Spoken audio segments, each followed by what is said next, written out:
estamos numa sequência de exposições bíblicas no livro de 1 João. Então abra sua Bíblia, você que tiver aí sua Bíblia em mãos, ou que quiser ficar no telão, também vai estar passando aí o texto. Nós vamos ler 1 João capítulo 3, versículo 11 até o versículo 24.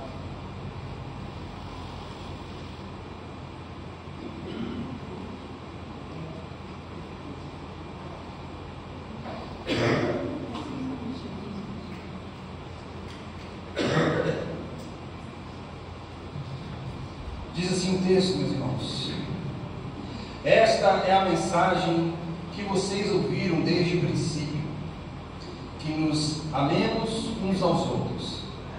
Não sejam como Caim, que pertencia ao maligno e matou seu irmão. E por que o matou? Porque suas obras eram más e as de seu irmão eram justas. Meus irmãos, não se admirem se o mundo os odeia. Sabemos que já passamos da morte para a vida porque amamos nossos irmãos. Quem não ama permanece na morte. Quem odeia seu irmão é assassino. E vocês sabem que nenhum assassino tem a vida eterna em si mesmo. Nisto conhecemos o que é o amor. Jesus Cristo deu a sua vida por nós e devemos dar a nossa vida por nossos irmãos.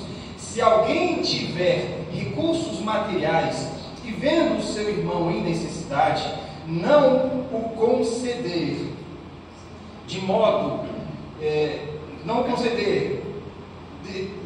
não compadecer dele, como pode permanecer nele o amor de Deus? Filhinhos, não amemos de palavra nem de boca, nem em ação mas em ação e em verdade. Assim sabemos que somos da verdade e tranquilizaremos o nosso coração diante dele, quando o nosso coração nos condenar. Porque Deus é maior que o nosso coração e sabe todas as coisas. Amados, se o nosso coração não nos condenar, temos confiança diante de Deus e recebemos dele tudo o que pedimos, porque obedecemos aos seus mandamentos e fazemos o que lhe agrada. E este é o seu mandamento, que creiamos no nome do seu Filho Jesus Cristo e que nos amemos uns aos outros, como ele nos ordenou. Os que obedecem os seus mandamentos, nele permanecem e ele neles. Do seguinte modo, sabemos que ele permanece em nós, porque pelo Espírito que nos deu. Até aqui, vamos orar. Senhor nosso amado Deus, grandioso Jesus, bendito é o seu nome, Deus. Ó Deus, estamos mais uma vez diante da sua palavra, diante da tua preciosa e maravilhosa palavra. Senhor, o nosso pedido e a minha oração nessa hora é que o Senhor tenha misericórdia de nós, compadeça-se de nós, ó Deus, para que possamos, ó Deus, receber a sua orientação, a sua palavra, possamos, ó Deus, sair daqui de modo que possamos crescer na sua graça, crescer no teu evangelho, crescer no teu reino. Portanto, Deus, que possamos aprender segundo a tua palavra, que possamos imitar o Senhor, que possamos olhar para o Senhor, que esta palavra nos aponte para Cristo Jesus, nos leve para Cristo Jesus, nos direcione para Cristo Jesus, dia após dia. Esta é a minha oração, é a oração em favor desta tua igreja. Amém. Meus irmãos, bom, a gente tem falado aqui, né, sobre esse texto de 1 João, e desde o capítulo 2 e no capítulo 3, João vem trazendo a ideia da permanência. João vem trazendo a ideia de que quem é filho de Deus permanece em Deus, né? E aí traz a ideia a ideia da obediência por meio da conduta social, que é o que o texto sugere aqui, a questão de amar ao próximo, por meio da obediência diante da palavra de Deus, obedecendo aos preceitos, obedecendo a lei de Deus, obedecendo a palavra de Deus. São os meios que Deus traz para nós, através dessa palavra, para nos dar o indicativo, para nos dizer se nós permanecemos em Deus ou não. Então, assim, são vários textos que vão criando a ideia de forma progressiva, né? Que João vai trazendo a ideia para que a gente possa estar consciente de que existem sim maneiras de trazermos evidência da nossa salvação. Porque a gente sempre fala que a salvação, ela não pode ser obtida por obras. Ninguém faz obras para ser salvo. Ninguém se santifica, ninguém se afasta do pecado porque quer ser salvo. As pessoas, a igreja verdadeira, ela se afasta do pecado porque já foi salva.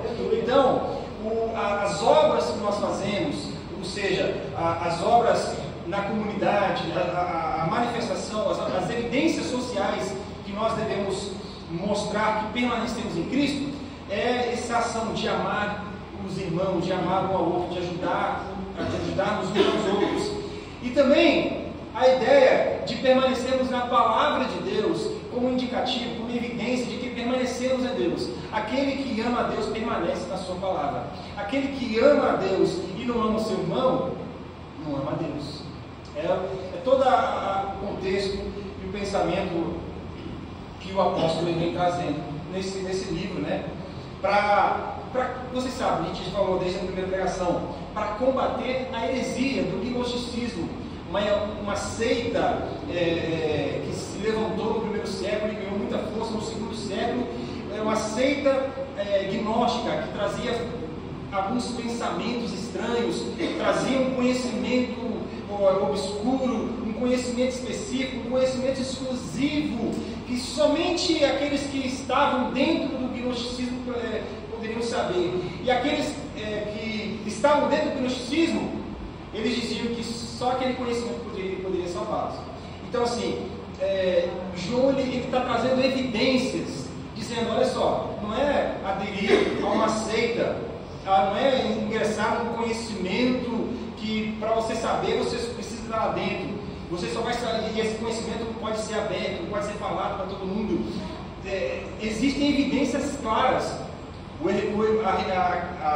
Evangelho, a nossa vida religiosa, a nossa vida espiritual, não pode ser algo fechado, não pode ser algo oculto, não pode ser algo escondido. Muito pelo contrário, a nossa vida cristã, a nossa vida espiritual, ela deve ser muito bem definida e deve ser muito bem vista pelos outros, os de fora, assim, a nossa família, os das camadas, né, dos nossos relacionamentos, os nossos amigos, os nossos colegas, as pessoas que nem nos conhecem, mas ao olhar para nós, elas devem identificar as evidências de que somos salvos. Então, porque tem essa ideia, né, de que a pessoa se apega na graça então eu sou salvo pela graça, e beleza, eu não preciso então fazer muita coisa, porque Jesus me salvou de graça, então eu vou viver minha vida tranquilo, vou andar do jeito que eu quiser, porque Jesus é o Deus do amor. No final das contas ele vai passar, você sentir tudo isso e vai dar tudo certo. Calma lá, o Evangelho diz que a salvação é por graça, mas existem evidências que devem apontar se nós fomos alcançados por esta graça ou não. Existem claras evidências, claros indicativos, claras maneiras de dizer se somos salvos e se permanecemos nessa salvação. Então, o texto de hoje vai trazer essa marca, essa evidência, como a marca do amor. O amor é a marca da salvação. O amor é a marca. O amor na vida cristã. O amor, o cristão, ele deve deixar claro, transparecer, ele deve transpirar o amor de Cristo Jesus. Então, irmão, o texto aqui ele está dividido em 4 partes. Do versículo 1 e 12, ele trata do pecado do homicídio. Versículo 13 ao 15 trata do pecado do ódio. O versículo 16 e 17 trata do pecado da indiferença. E o versículo 18 até o versículo 24 trata do amor como a marca daqueles que permanecem em Deus. Você quer mostrar que você é um cristão que permanece em Deus? Você é um crente que entende que você está em Cristo, que permanece em Cristo, você quer deixar claro isso? Você tem a obrigação de demonstrar isso por meio do amor de Cristo Jesus. Irmãos, então vamos detalhar o texto, versículo a versículo, para a gente ver nas palavras do apóstolo acerca desse assunto. Para falar do pecado do homicídio como resultado de uma insurgência, né, contra o próximo, porque o pecado do homicídio é o pecado que você comete contra o próximo, né? Então ele vai estabelecer aqui a lei universal e antiga para combater essa prática homicida, para combater a ideia homicida, para combater o ódio no coração do homem que produz o homicídio, que produz o mal ao outro. João ele começa estabelecendo uma lei, começa trazendo uma verdade absoluta, dizendo, versículo 11: esta é a mensagem que vocês ouviram desde o princípio. Não é algo novo, não foi agora que começou a ser pregado. O amor em Cristo Jesus, o amor que nós devemos ter para com Cristo, é evidenciado quando nós amamos o próximo. E esse amor, ele não é algo que foi pregado, que começou a ser pregado no primeiro século. Jesus, ele ratificou, ele trouxe, ele deu um novo verniz para a doutrina e a lei do amor de Deus. Mas a lei do amor de Deus é algo extremamente antigo, é algo que Deus já trouxe quando ele levantou o povo de Israel. Quer ver isso? Vamos lá em Deuteronômio capítulo 6, versículo 5.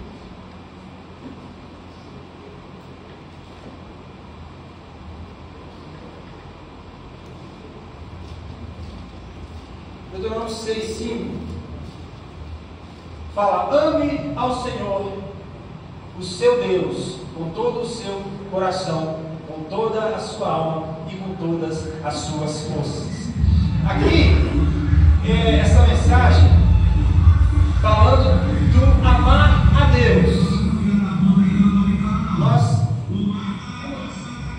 Nós queremos deixar claro que nós somos cristãos e que nós somos salvos e que nós permanecemos nessa salvação. Qual é a primeira evidência que você deve deixar claríssima? Que você ama a Deus. Isso não foi um conhecimento, isso não foi uma lei que Jesus ele estabeleceu quando ele veio e trouxe o Evangelho. Jesus ele ratificou, ele trouxe de volta, ele deu um novo verniz, ele amplificou. Mas a lei de Moisés, a lei dada de Deus para o povo de Israel, já dizia: ame a Deus. Amar a Deus significa você abrir mão das coisas do mundo, abdicar das coisas do mundo, deixar de lado as coisas do mundo, porque o próprio texto de João fala que aquele que diz que ama a Deus não pode amar o mundo, porque você não pode ser amigo de Deus e amigo do mundo. Ou você é amigo de Deus, ou você é amigo do mundo. Não tem como, aí inclusive, né? De uma fonte não pode jorrar duas águas diferentes. Só pode um tipo de água. Ou você é um crente que ama a Deus e você está disposto a abrir mão de todas as coisas da sua vida para viver em função de Deus. Ou você é um crente que tem algumas dificuldades em amar a Deus. É uma verdade absoluta, irmãos. Para evidenciar a nossa salvação, a gente precisa deixar claro o nosso amor para com Deus. Eu fui salvo, eu sei, Jesus me salvou, mas poxa, eu tenho tanta dificuldade de abandonar esse negócio aqui. Eu tenho tanta dificuldade de largar essa minha mania, aquele pecado de estimação, porque a gente, irmãos, a gente é muito levado a isso. a cultivar pecados. A cultivar pecados. Nós somos cultivadores de pecado. E se a gente não perceber que Deus requer que o amemos e tão somente a Ele, Deus não divide a glória dele com ninguém. Deus, Ele quer que somente Ele seja adorado, que somente Ele seja, que tenha o altar no seu coração. Não pode ser. É por isso que a gente tem diferenças com o catolicismo, né? Porque os católicos, eles adoram a Deus, mas adoram outros deuses, outras imagens, outros ídolos. Mas também nós, os evangélicos, a gente às vezes cria ídolos no nosso coração, ídolos humanos, ídolos de bens materiais, ídolos familiares. A gente cria ídolos no nosso coração e aí vai criar dificuldade com o amor a Deus. Gente, lembra o que Deus pediu para Abraão? Abraão, sacrifique seu filho. Meu Deus do céu, mas é o filho da promessa. Jesus, Deus, mas é o meu filho. Como é que eu vou sacrificar o meu filho? Você não aceita um cordeiro, não? Você não vai pegar o melhor cordeiro aqui, o melhor bezerrinho. Não, é o filho. Nossa. É a questão, é óbvio que nosso Deus não é um Deus que requer ou exige sacrifício humano, nada disso. Mas ali foi para provar o coração de Abraão, para dizer: Abraão, onde está o seu coração? Abraão, onde está o seu coração? No seu filho, o filho tão amado, o filho tão prometido, o filho tão esperado? Ou o seu coração está em Deus? Ainda que não haja fruto na figueira, ainda que não haja alimento nos campos, ainda assim o louvarei. Meu irmão, você pode estar passando por dificuldades, você pode estar passando por privações, mas a sua fé não pode estar condicionada a circunstâncias. A sua fé não pode estar condicionada se você tem uma despensa cheia, se você tem alimento na sua mesa, se você tem um emprego, se você tem uma carreira de sucesso, se você é bem sucedido, ou se você é reconhecido nesse mundo, porque nada disso tem importância. Nada, não estou dizendo contra essas coisas, mas eu estou dizendo que diante de Deus, comparando, nivelando isso com Deus, essas coisas não podem estar no mesmo nível com Deus. O nosso coração deve amar somente a Deus. Agora, devemos também amar o próximo. Isso a lei, desde o princípio, a lei de Deus, lá na lei de Moisés também fala. Levítico 19, 18, coloque no telão, por favor. Levítico 19, 18, vai falar sobre o amor ao próximo. Não se vingue, nem guarde rancor contra alguém do seu povo, mas ame ao seu próximo como a você mesmo. Eu sou o Senhor.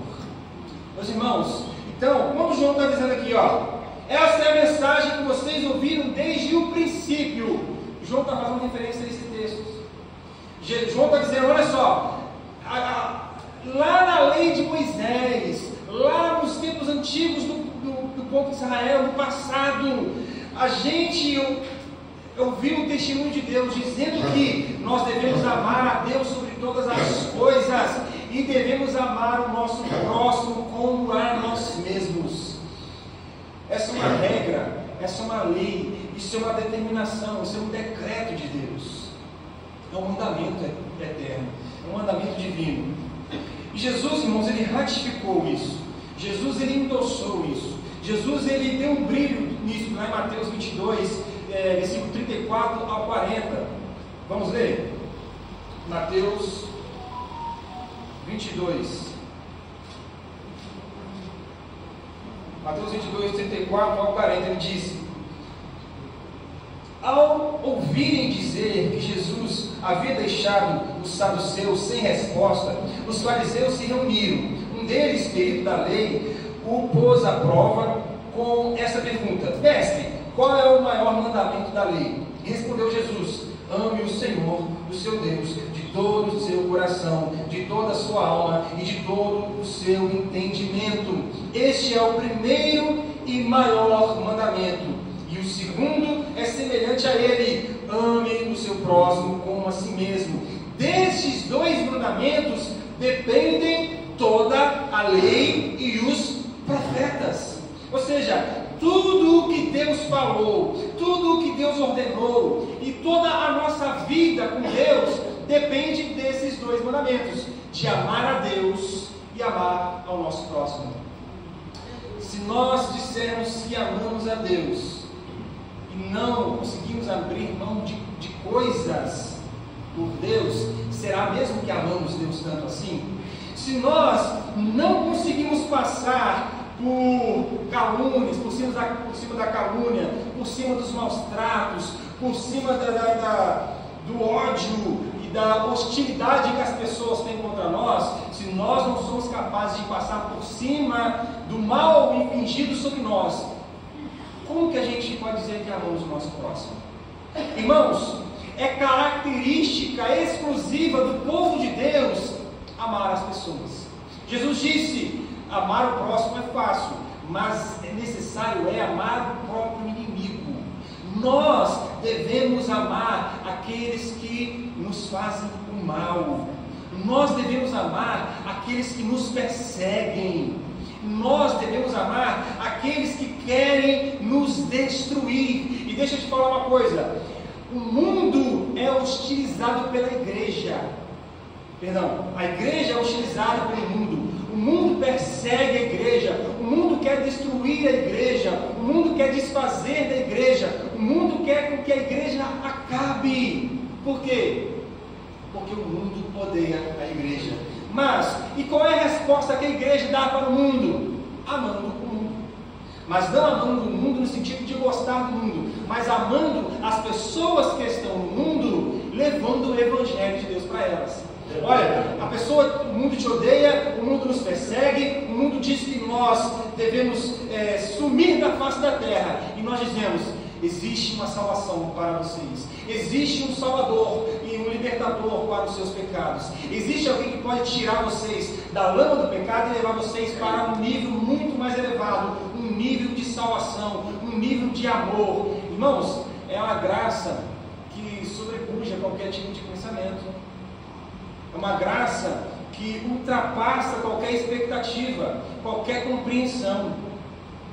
Às vezes é fácil entender como nós amamos aqueles que nos fazem bem, mas como explicar esse amor de que nós queremos o bem daqueles que nos fazem mal? Como explicar isso? A conta não fecha, mas é exatamente isso. O amor que Deus tem nos dado é o amor que nós devemos transferir. Veja, nós éramos inimigos de Deus, éramos pecadores, nós transgredimos a lei de Deus. Mesmo assim, mesmo sendo nós ainda pecadores, Jesus se entregou por nós na cruz. Gente, esse é o exemplo de amor que nós temos. Jesus nos amou não porque nós éramos bonitinhos ou tínhamos uma carreira brilhante pela vida. Olha, esse povo ali tem futuro, eu vou morrer por eles. Não, estávamos mortos, éramos inimigos de Deus, ofendemos a Deus com os nossos pecados, e Jesus morreu por nós exatamente nós ainda sendo assim. Então, como que a gente não pode passar por cima do nosso orgulho e não conseguir perdoar aquele que nos ofende? O cristão não é o tipo de pessoa que pode andar por aí sendo rancoroso, que pode sair por aí guardando o rancor das pessoas. O cristão, ele não pode andar por aí com aquele coração pesado, aquela pessoa que faz coleção de inimigos. Não, o cristão é a pessoa que deve se dar bem com toda pessoa neste planeta. Nós devemos amar os irmãos, nós uns aos outros, e devemos andar em bem, em paz, devemos nos dar bem com as pessoas do mundo, mesmo que elas queiram o nosso mal. A gente não deve retribuir o mal. Quando eles querem lançar sobre nós palavras de maldição, nós lançamos sobre eles palavras de bênçãos. Quando eles querem a nossa destruição, a nossa morte, nós queremos que recaia sobre eles a vida de Cristo Jesus. Aleluia! Então essa é a ideia do amar ao próximo, o amor que Deus exige. É o amor endossado por Jesus. Meus irmãos, aí no versículo 12, ele vai dizer que o amor ele promove o bem e impede o mal. Olha, Versículo 12 disse: não sejamos como Caim, que pertence ao diabo, ao maligno, e matou o seu irmão. E por que matou? Porque suas obras eram más e as de seu irmão eram justas. Gente, olha só. O amor, ele deve promover o bem, não deve influenciar para o mal. O amor de Cristo Jesus deve promover o bem ao próximo. O Evangelho, os reformadores, por exemplo, a partir da reforma protestante no século XVI, e aí no século XVII, XVIII, teve aquele movimento puritano que pregadores reformados que foram para a América do Norte, né? E ali começaram a criar uma sociedade. E a América do Norte, os Estados Unidos, foi um país fundado na sua lei, na sua instituição, não sei se é o nome, na sua Constituição, né? Na lei magna deles, eles têm ali conceitos cristãos, porque a comunidade cristã, quando ela está sendo bem sucedida, ela promove o bem para toda a sociedade. Quando nós queremos colocar governantes bons nos cargos públicos, não é para que a gente venha a igreja só ser beneficiada, mas para que a sociedade inteira, para que a cidade, para que o estado, para que o país inteiro venha usufruir dos conceitos bíblicos e dos pensamentos honestos que a palavra de Deus promove. Então, um cristão, ele deve pensar em promover o bem para a sociedade, e a sociedade colhe frutos e benefícios desse amor.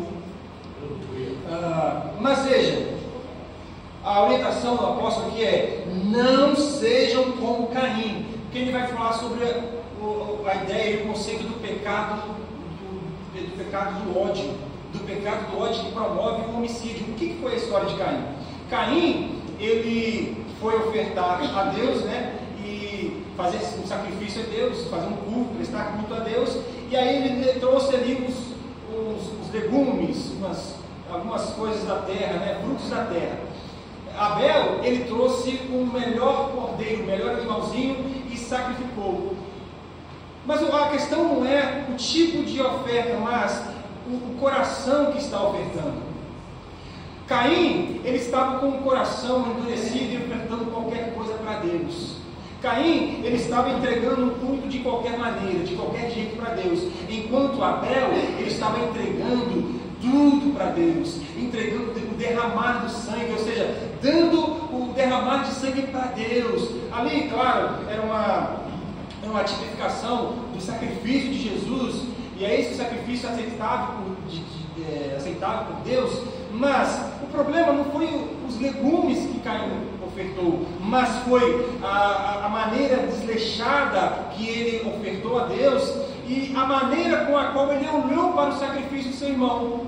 Ele olhou com um olhar de inveja, e esse olhar de inveja produziu um sentimento de ódio, e esse sentimento de ódio que levou a ele matar o próprio irmão. Então, Caim era, pelo texto que a gente vê que Caim era filho do diabo por sucumbir ao homicídio contra o seu irmão. O diabo, ele é o homicida desde o princípio. João 8,44 fala isso. Coloca o textinho aí, João 8,44, que o diabo, ele é o homicida desde o princípio. Vocês são do diabo, Jesus falando para os fariseus, vocês são do diabo, o pai de vocês, e que querem fazer o que ele deseja. Ele foi homicida desde o princípio e não se apegou à verdade, pois não há verdade nele. Quem mente expressa a sua própria natureza, pois é mentiroso e o diabo e o pai da mentira. É isso, essa é a definição do diabo. O diabo é o pai da mentira, é o homicida desde o princípio. Foi quem incitou o coração pecaminoso de Caim a cometer o homicídio contra Abel. Então, Caim pecou contra o seu irmão porque ele andou no caminho da inveja, no caminho da mentira. Ele quis ofertar, ele quis parecer um verdadeiro adorador, mas ele não estava entregando aquela oferta, aqueles legumes de coração. Ele estava entregando de qualquer maneira e o seu coração estava agindo por inveja, estava agindo deixando o coração ser contaminado pelo ódio, porque, olha, como aquele meu irmão adora a Deus melhor, mas que ódio que eu tenho dele, porque ele é um verdadeiro adorador. Mas por que você não se torna um verdadeiro adorador, amando a Deus e amando o próximo? Mas Caim sucumbiu ao erro de ser contaminado pelo ódio. Caim andou o caminho do engano. Caim quis agradar a Deus sem obedecer os preceitos de Deus. E aí a gente tem esse conceito que permeia no texto aqui. Não tem como a gente dizer que ama a Deus e não ama a palavra de Deus, e não ama o Evangelho de Deus. Porque muitos por aí afora dizem que amam a Deus, dizem que entendem o amor de Deus e que são amados por Deus, mas esse amor por Deus faz com que você viva uma vida voltada para Deus, que você faz o seu esforço para deixar as coisas para trás, deixar as coisas que antes faziam sentido para você, mas agora não faz mais sentido porque você é uma nova criatura, ou você tem dificuldades em abandonar a vida do mundo. Então é isso. Caim, ele andou nesse caminho do engano, ele quis agradar a Deus, ele quis adorar a Deus da boca para fora, mas o coração dele estava contaminado pelo ódio,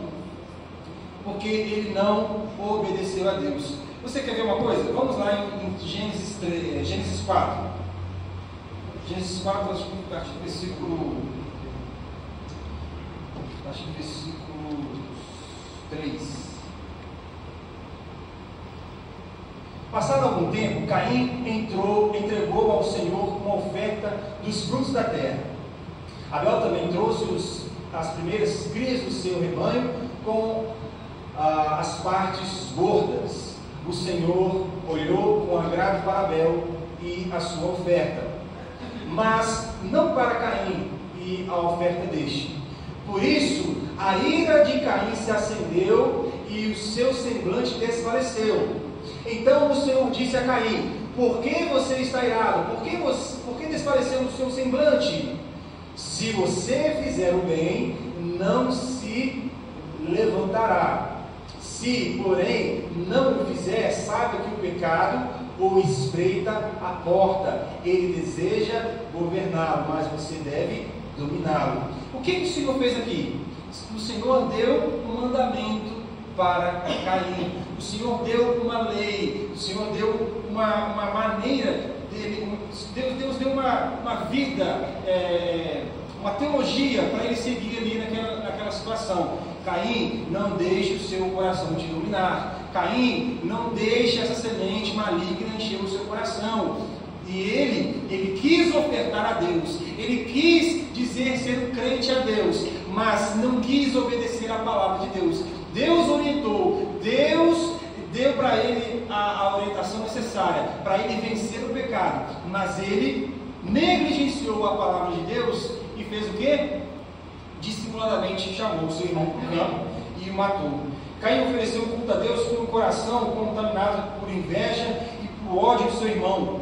Caim quis que Deus recebesse o culto e as ofertas, mas ele mesmo não quis aceitar a repreensão de Deus. Caim vivia uma vida de aparência, escondendo a sua verdadeira intenção, o seu ódio no coração atrás das suas palavras. Volta um pouquinho lá, versículos 7 e 8. Caim falou com seu irmão: Abel, vamos para o campo. Aqui dissimuladamente ele chamou Abel para poder passear. Vamos dar uma volta? Vamos passear no campo? Ou seja, já de más intenções. Ele era dissimulado. O crente que não obedece à palavra de Deus é um crente que vive dissimuladamente. O crente que não anda segundo a palavra de Deus é um crente que tem a aparência de crente, que vai falar às vezes como crente, mas o coração está totalmente contaminado. Caim, ele fez toda a sua dissimulação, toda a sua disfarçatez e disse: vamos dar uma volta, vamos passear, vamos andar junto, vamos conversar. Abel foi lá, aceitou: meu irmão, vamos dar no campo. Caim acabou matando Abel. Irmãos, veja o perigo disso. O perigo da gente não obedecer os mandamentos de Deus, não obedecer a vontade de Deus, não obedecer a voz de Deus, que nos orienta a não darmos ouvidos ao nosso coração. Enganoso é o coração do homem. E aí, seguindo no texto, no versículo 13, fala de um mundo que é hostil à igreja. Veja, versículo 13: meus irmãos, não se admirem se o mundo os odeia. Por que ele está falando isso? Ele trouxe o conceito de Caim e Abel. Ele disse: olha, veja como Caim foi hostil a Abel. Veja como existem pessoas no mundo que querem a sua destruição, que querem o seu mal, que querem que vocês morram. Irmãos, não é exagero a gente falar isso. Não é exagero a gente contextualizar isso para você. Por quê? Porque existe um esforço muito grande na cultura, na ideologia, a cultura woke, essa cultura de ideologia de gênero. Existe uma briga da parte deles para conosco muito grande. A gente simplesmente está pregando o que nós acreditamos, e eles querem nos destruir porque nós falamos a verdade, porque eles sabem, mesmo que eles neguem, no fundo eles sabem que o que pregamos é a verdade. E eles, não suportando que nós pregamos a verdade, eles querem nos destruir. Por isso o apóstolo está dizendo: meus irmãos, não se admirem, não fiquem espantados. Isso não é novidade. O mundo é hostil, o mundo é contra nós, o mundo quer a nossa destruição, o mundo quer que nós nos calemos, o mundo quer que nós paremos de pregar o Evangelho, porque o Evangelho de Deus incomoda o mundo. O Evangelho de Deus é a pedra no sapato deste mundo. O mundo, eles querem, as pessoas desse mundo querem fazer o que eles quiserem com a vida, querem viver daquela maneira: olha, deixa o mundo me levar, deixa a vida me levar, deixa as coisas da vida me levarem, eu vou acompanhar, deixa o fluxo natural do mundo seguir. Meus irmãos, nós não estamos aqui para seguir fluxo natural do mundo, nós estamos aqui para seguir a palavra de Deus. Se a palavra de Deus diz que nós não podemos tocar, que nós não podemos fazer, que nós precisamos nos distanciar de certas práticas pecaminosas, é exatamente isso que nós devemos fazer. Por mais que doa para a nossa carne, importa que ele cresça e nós nos diminuemos. Certo? Não sei. Importa que a gente diminua e ele cresça. Importa que Cristo seja evidente, visível, e nós cada vez mais desapareçamos em nós mesmos. Amém? Amém. Mas veja, nós podemos esperar, nós não podemos esperar a aceitação do mundo. A única coisa que a gente pode esperar do mundo, irmãos, é perseguição. João 3,16, Jesus disse: no mundo tereis aflição, mas tenham esperança, tenham bom ânimo, continuem, permaneçam, não desistam, vão até o final, porque eu estarei convosco todos os dias, até a consumação do século. Então, independente da perseguição do mundo, continuem, permaneçam. João 15,19, pode colocar, por favor? João 15,19 fala do mundo que odeia a igreja, né?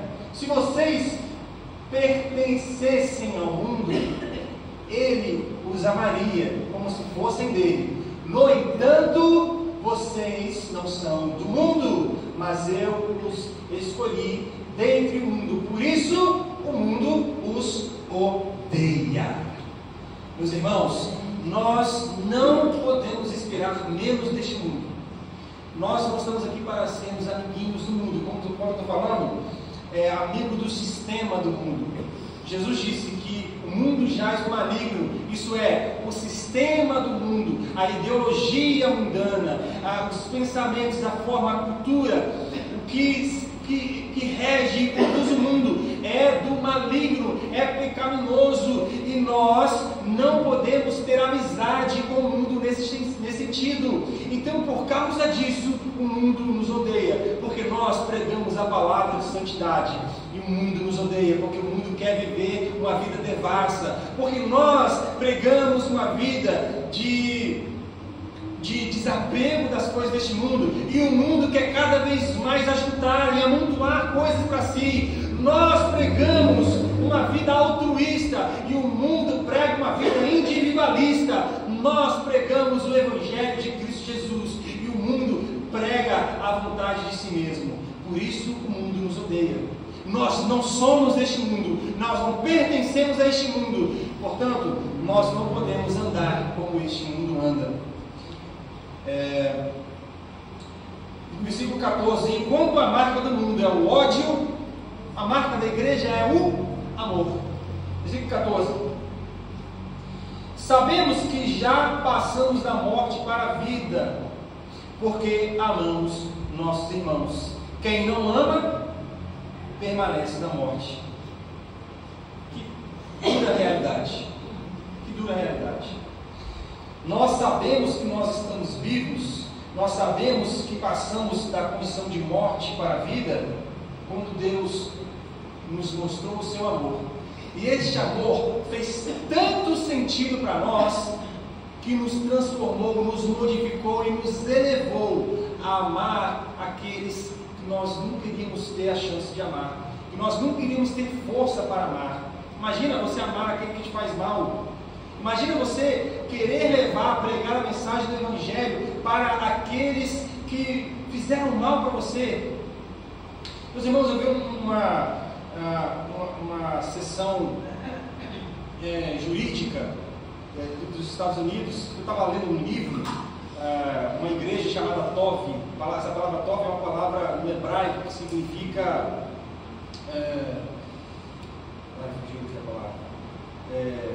uma igreja boa, cheia de bondade. Essa palavra Tov significa bondade. Então, uma igreja chamada Tov é uma igreja chamada bondade. Nesse livro ele faz relato de uma mulher, uma moça que era uma adolescente, que participava de uma equipe de esportes, não sei se era, enfim, algum esporte. E o treinador daquela equipe abusava sexualmente das meninas daquela equipe, de vôlei, eu acho. Aí, uma dessas meninas teve a coragem de ir no tribunal e de ir na polícia e acusar aquele homem. E aí ela teve que testemunhar, ela foi lá no tribunal e ela começou a fazer um discurso: olha, você fez isso, e tal, mas eu também estou aqui não só para te acusar, estou usando as minhas palavras para poder trazer a mensagem dela. Eu estou aqui não só para te acusar, porque você tem que pagar diante da sociedade, mas eu também estou aqui para liberar sobre você o perdão, porque eu sigo um Deus que me ensina a amar e passar por cima do mal que as pessoas fazem por mim, porque o que Deus quer é que nós amemos. Aí eu li isso no livro, eu tive que procurar, eu achei na internet para poder ver esse testemunho, essa sessão lá,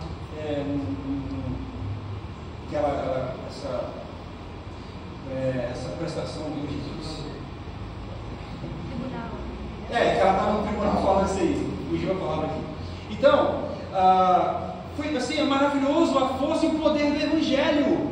Veja, a pessoa, ela sofreu mal. Gente, a menina, ela foi estuprada, e aí ela teve dificuldades em se relacionar, teve dificuldade em se casar, teve dificuldades a vida inteira. E depois, porque esses processos são longos, os anos foram passando, e quando ela já estava adulta, o Evangelho, deve ter penetrado no coração dela e fez muito sentido para ela, e ela falou assim: eu perdoo você que fez esse mal. Ainda que isso não vai te tirar da condenação dos homens, você tem que pagar, mas eu te perdoo.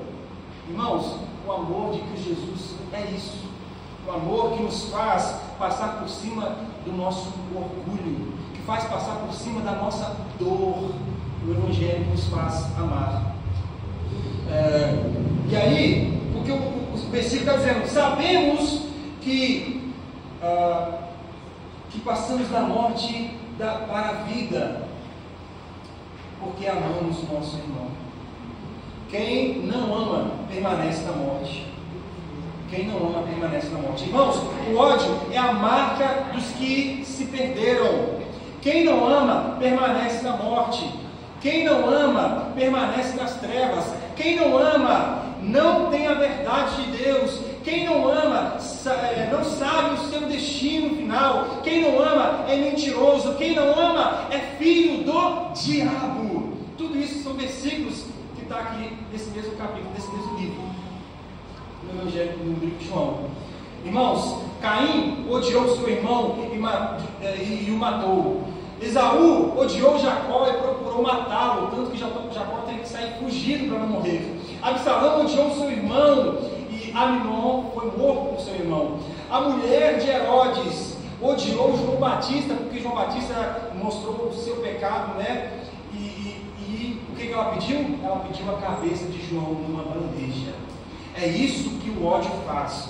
O ódio faz com que o ser humano pratique o homicídio, pratique o mal. Mas quem ama passou da morte para a vida. O ódio traz a morte, mas o amor traz vida. O ódio produz rancor, mas o amor, ele produz a tranquilidade no espírito, a tranquilidade, a paz no coração. O ódio produz morte, mas o amor em Jesus produz vida, e vida com abundância. Meus irmãos, agora o texto sai da demonstração do pecado, do ódio no coração, que gera esses homicídios, esse pecado gerado, para trazer a demonstração do amor de Jesus. Versículo 16. Nisto conhecemos o que é o amor. O que é o amor? O amor é Jesus Cristo deu a sua vida por nós e devemos dar a nossa vida por nossos irmãos. Aí aqui o apóstolo ele começa a elevar o conceito. Ele começa a dizer: o que é esse amor então? O amor de Cristo é um amor sacrificial. É um amor que faz sacrifícios. Irmãos, o amor em Cristo, ele é um amor que nos leva a abnegar dos nossos direitos, da nossa razão. Nós estamos, mas eu estou no meu direito, eu estou na minha razão. Eu não vou perguntar, filho, perdoa. Você está no direito, mas você também está no dever de perdoar. Mas eu estou na minha razão, você está na sua razão, mas você também está no seu dever de perdoar.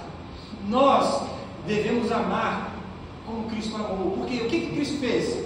Olha só, a definição de amor que João está trazendo aqui é o amor, versículo 16. Nisto conhecemos o que é o amor. E ele define o que é o amor. Jesus Cristo que deu sua vida por nós. Então o que ele está dizendo? Gente, o amor de Deus é um amor que exige sacrifícios. O amor de Deus não é um amor que simplesmente você se relaciona com a pessoa e você não perde nada e também não ganha nada. Irmãos, na verdade, o amor em Cristo Jesus é um amor que você tem que passar por cima do seu orgulho. É um amor que você deve fazer um sacrifício em perdoar. Como eu disse, mesmo tendo a razão, mesmo tendo ali, mesmo você sendo ofendido, você precisa passar por cima, fazer sacrifício, porque foi isso que Jesus fez conosco. Jesus passou por cima do nosso pecado e Jesus nos perdoou. Jesus, ele não só passou por cima do nosso pecado, Jesus, ele arrancou os nossos pecados e levou sobre si as nossas ofensas. Veja, portanto, a gente deve e a gente tem o dever de ser seguidor de Jesus, de ter Jesus e o amor de Jesus como um exemplo de amor para nós. Então, Jesus se sacrificou. Como é que eu devo amar neste mundo? Me sacrificando para o bem do meu próximo. Vamos avançar. O amor em Cristo é a demonstração de compaixão e misericórdia. O amor de Deus nos leva a sermos canais de bênçãos para outros, através dos nossos recursos, através do nosso tempo e através do nosso serviço. Veja o versículo 17, ele diz: se alguém tiver recursos materiais e vendo o seu irmão em necessidade e não se compadecer dele, como pode permanecer nele o amor de Deus? Veja a pergunta, você está dizendo que você ama Deus, e você está dizendo que você recebeu o amor de Deus, então deixa eu ver, como é que você, podendo fazer o bem, você não faz? Porque aquele que pode fazer o bem e não faz, significa que o amor de Deus não está em você, significa que o amor de Deus não está nele. O amor de Deus, irmãos, nos leva a sermos bênçãos para as pessoas. A gente, veja, eu falei que o amor de Deus é um amor sacrificial, o amor de Jesus é um amor que faz sacrifício. E às vezes a gente tem a ideia então de que então eu tenho que me entregar, eu tenho que morrer para o meu irmão ou pelo meu irmão. Olha, o amor que nós temos para o nosso irmão não nos leva a fazer esse sacrifício, porque o sacrifício salvífico, o sacrifício de doar a própria vida, isso pertence a só Jesus. A sua vida vale tanto a vida do teu irmão, mas a vida de Jesus é muito mais infinita do que a nossa. Então assim, eu posso entregar a minha vida para o meu irmão, mas vai ficar no 0 a 0, porque a gente, somos iguais. Mas Jesus passou o valor dele para nós. Nós estávamos no débito, nós estávamos no vermelho, nós estávamos com a nossa conta negativa, e Jesus deu o valor em nós. Jesus colocou o valor em nós. Aí, por isso que o conceito, quando ele está dizendo que o sacrifício exigido de nós não é morrer, que existem até alguns congressos que falam, você morre para o seu irmão, você tem que morrer para o seu irmão. Não, calma aí, você não tem que morrer, você não tem que dar vida de verdade para o seu irmão, você tem que dar serviço para o seu irmão. Você tem que entregar serviço para o seu irmão. Você tem que entregar os seus dons para o seu irmão. Você tem que entregar os seus recursos, aquilo que você pode para o seu irmão. É isso que o texto está falando. Aquele que tem recursos e sabendo que o irmão tem necessidade e não ajuda, como podemos permanecer nele? Como pode permanecer nele o amor de Deus? Então, irmãos, esse é um conceito que nós não podemos nos entregar num nível de entrega, como disse, no nível que Jesus se entregou, porque esse sacrifício da morte para a vida, somente Cristo, mas nós podemos entregar. Você pode entregar o seu tempo, você pode entregar o seu conhecimento. Você estudou, você tem uma doutrina, você sabe, você tem conhecimento diário em algum livro específico da Bíblia, você passa isso para a igreja. Venha corroborar, venha ajudar com o seu conhecimento, venha trazer serviço para a igreja. Ame o seu próximo, dando serviço, dando o seu tempo, dando o seu conselho, prestando o seu ouvido, dando aconselhamento. Porque, irmãos, existem muitas coisas que a gente pode fazer para o próximo. Às vezes a gente está envolvido num mundo muito egoísta e a gente acaba fechando os nossos olhos para as coisas que a gente pode muito bem naturalmente fazer. Às vezes a gente não precisa tirar só dinheiro do bolso, às vezes a gente precisa dar um pouquinho de tempo para o nosso irmão. Não é? É o que a palavra de Deus diz. Irmãos, nós não podemos negligenciar o amor. Se nós podemos fazer e não fazemos, como podemos dizer que o amor de Deus permanece em nós? Se nós temos condições de servir na igreja, de servir, eu não falo servir entre as quatro paredes, eu falo entre servir ao povo de Deus, servir para o crescimento do reino de Deus, servir para a pregação do Evangelho, fazer com que outras pessoas sejam beneficiadas e venham ter as vidas modificadas pela palavra que você conhece.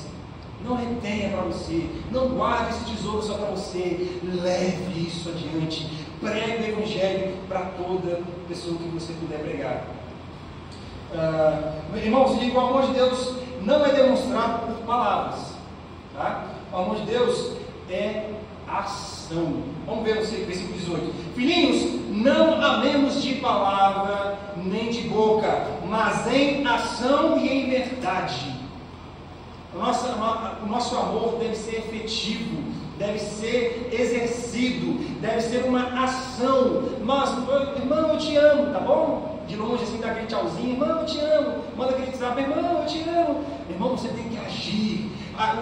O amor na igreja, o amor que o cristão deve mostrar na igreja, é o amor que leva você a fazer serviço. Jesus disse: maior é o que serve. Você quer ser alguma coisa na igreja? Você quer ser alguma coisa no reino de Deus? Sirva ao seu próximo. Não queira ser o maior no título, mas queira ser aquele que serve, porque maior é o que serve. Já estou finalizando, irmãos. Para finalizar aqui, nós já falamos das diferenças então e os contrastes entre o amor e o ódio. Falamos das suas manifestações. Vamos finalizar com os resultados que colhemos desta análise, deste amor, né? Dessa observação entre as diferenças do amor e o ódio e dessas manifestações de como nós podemos manifestar o amor de Deus. Versículo 19 a 21 vai falar sobre a mente e coração tranquilos. Veja, assim sabemos que somos da verdade e tranquilizaremos o nosso coração diante dele, quando o nosso coração nos condenar. Porque Deus é maior do que o nosso coração e sabe todas as coisas. Amados, se o nosso coração nos condenar, temos confiança diante de Deus.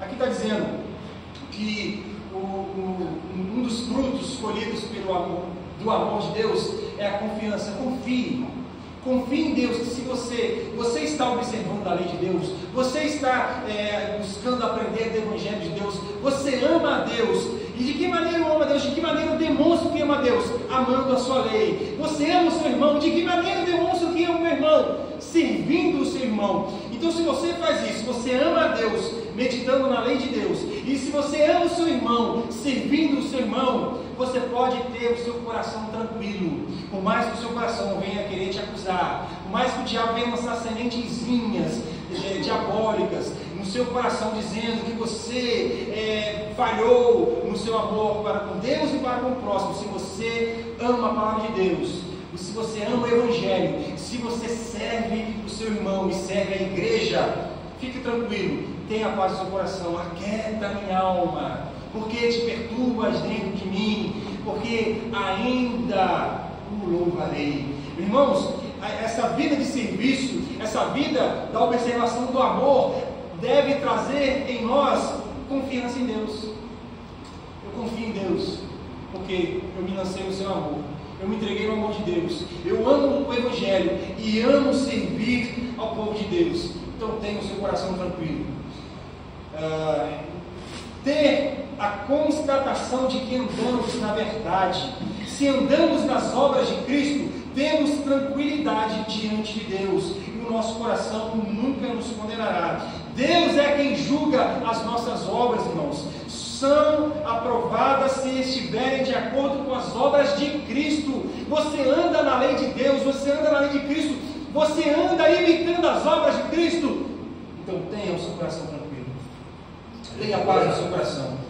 Hernandes Dias Lopes, ele disse: descansamos no que Deus fez por nós em Cristo, e não naquilo que fazemos para Deus ou mesmo para os nossos irmãos. Porque nós fazemos para Deus, nós fazemos para o nosso irmão, e isso deve trazer tranquilidade, porque a nossa salvação, ela vem das obras de Cristo, vem dos méritos de Cristo Jesus. E por fim, irmãos, nós adquirimos respostas de Deus. Se você observa a lei de Deus, se você ama o Evangelho de Deus, e portanto você ama a Deus, e se você ama o seu irmão, servindo a igreja, usando dos seus dons, da sua inteligência, do seu conhecimento, usando dos seus dons diversos, as coisas infinitas que podem ser, usando o seu tempo, o seu serviço para o crescimento do povo de Deus, nós podemos começar a adquirir respostas de Deus. Veja o versículo 22 em diante. E recebemos dele tudo o que pedimos, porque obedecemos os seus mandamentos e fazemos o que lhe agrada. Este é o seu mandamento. Este é o seu mandamento,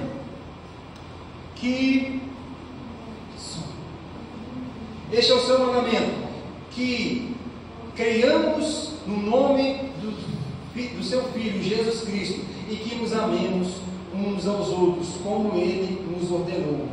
Meus irmãos, se nós andarmos nessa prática, nós recebemos a resposta de Deus. Deus responde às nossas orações. Você quer resposta de oração?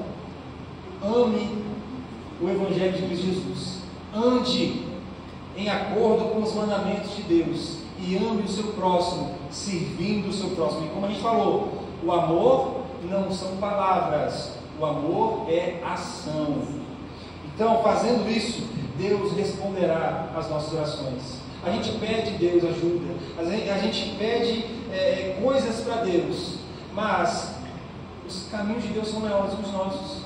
Às vezes a gente pensa que precisamos de algo e aquilo não necessariamente nos levará ao crescimento. Deus não nos dá coisas, Deus fecha a porta para nós porque Ele sabe que coisas ou portas abertas serão a nossa destruição.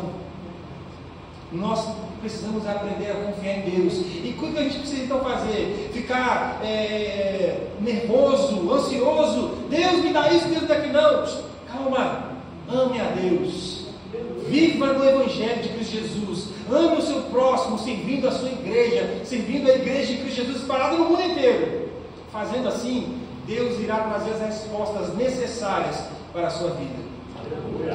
E por último, não só orações respondidas, mas uma permanência garantida. Olha o versículo 24.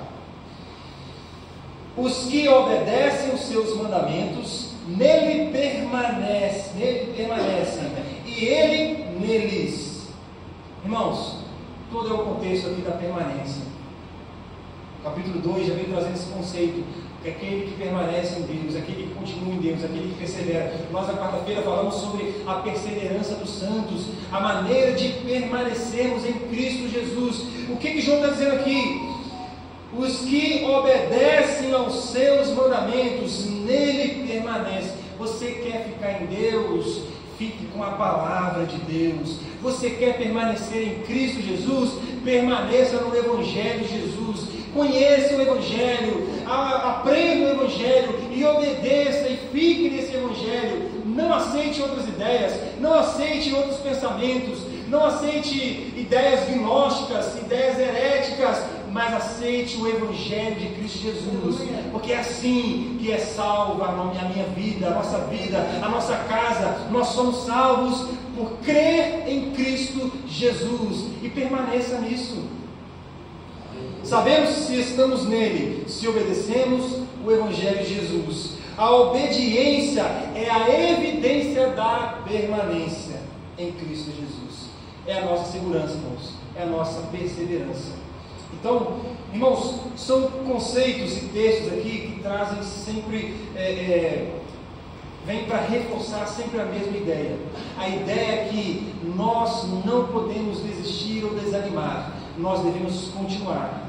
Às vezes a tentação no mundo é muito grande e a gente é tentado a voltar, e é porque ser crente é difícil, a gente vai ser odiado, as pessoas vão taxar a gente de fanático, meu irmão, a gente vai sofrer, mas melhor é sofrer com Cristo do que sofrer neste mundo. Amém? Continue em Cristo Jesus, permaneça em Cristo Jesus, continue na palavra dele, permaneça na palavra dele e continue no serviço para o povo de Deus. Sirva do jeito que você puder, da maneira que você conseguir. Aquilo que Deus deu nas suas mãos, que colocou nas suas mãos, não enterre, mas sirva a igreja de Cristo Jesus, para o crescimento do reino de Deus, para a glória de Deus, para a glória de Cristo Jesus. Amém? Vamos orar. Vamos orar, Deus. Amado Senhor, nós te louvamos. Nós agradecemos a Ti, porque a Sua palavra é correção sobre nós, Deus.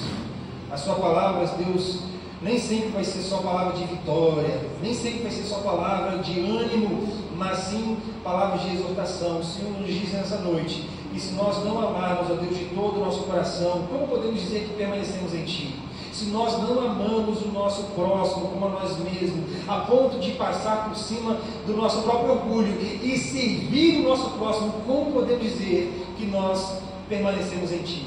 Ó Jesus, nós estamos aqui porque queremos permanecer em Ti. Nós estamos aqui porque nós permanecemos em Ti e que queremos continuar nessa permanência. Nós queremos continuar nessa perseverança. Nós não queremos nos desviar. Nós não queremos enfraquecer. Nós não queremos vacilar nos nossos pés. Nós não queremos andar em caminhos tortos, mas queremos andar em caminhos de justiça, em veredas direitas. Nós queremos andar nos passos e nas pisaduras de Cristo. Nós queremos andar em Ti, Jesus. Nós queremos andar, seguir o Seu caminho. Portanto, ó Deus, faça com que nós possamos amar o Senhor mais, e que possamos amar e servir a igreja mais e melhor, para a glória do Senhor Jesus.